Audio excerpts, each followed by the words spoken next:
ಮಕ್ಕಳೇ, ಇಂದಿನ ಪಾಠಕ್ಕೆ ನಿಮಗೆಲ್ಲರಿಗೂ ಸ್ವಾಗತ.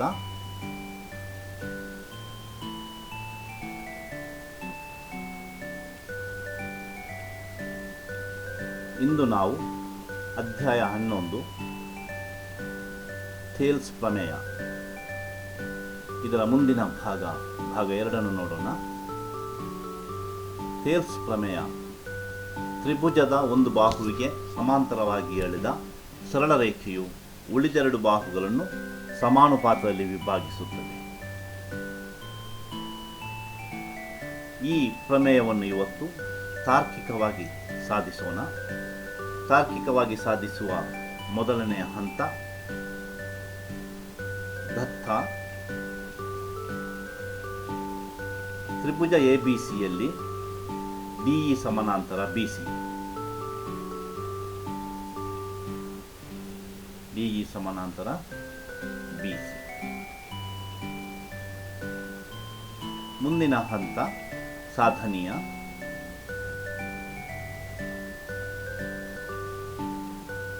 ಎಡಿ ಭಾಗಿಸು ಬಿಡಿ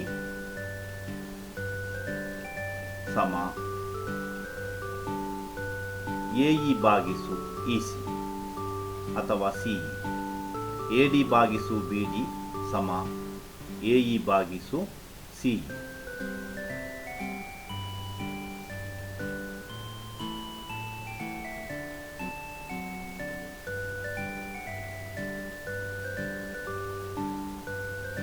ರಚನೆ: ಡಿ ಸಿ ಮತ್ತು ಇ ಬಿಗಳನ್ನು ಸೇರಿಸಿ ಮತ್ತು ಇಎಲ್ ಲಂಬ ಎ ಬಿ ಮತ್ತು ಡಿಎನ್ ಲಂಬ ಎ ಸಿ ಎಳೆಯಿರಿ.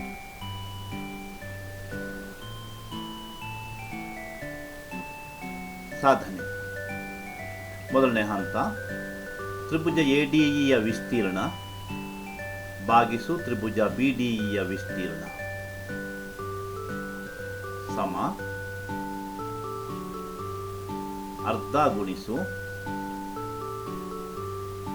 ಎಡಿ ಗುಣಿಸು ಇಎಲ್ ಭಾಗಿಸು ಅರ್ಧ ಗುಣಿಸು ಬಿಡಿ ಗುಣಿಸು ಇಎಲ್.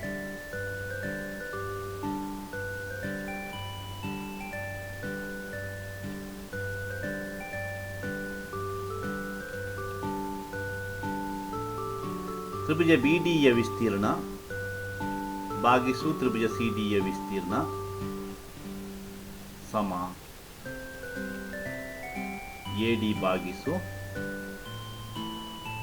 ಬಿ.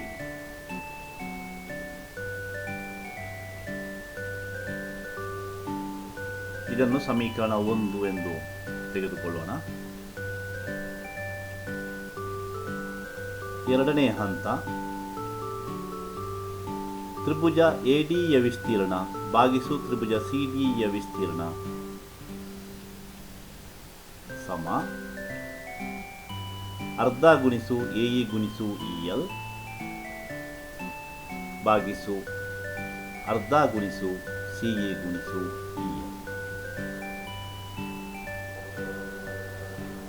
ತ್ರಿಭುಜ ಎಡಿಯ ವಿಸ್ತೀರ್ಣ ಭಾಗಿಸು ತ್ರಿಭುಜ ಸಿಡಿಯ ವಿಸ್ತೀರ್ಣ ಸಮ ಎಇ ಭಾಗಿಸು ಸಿಇ.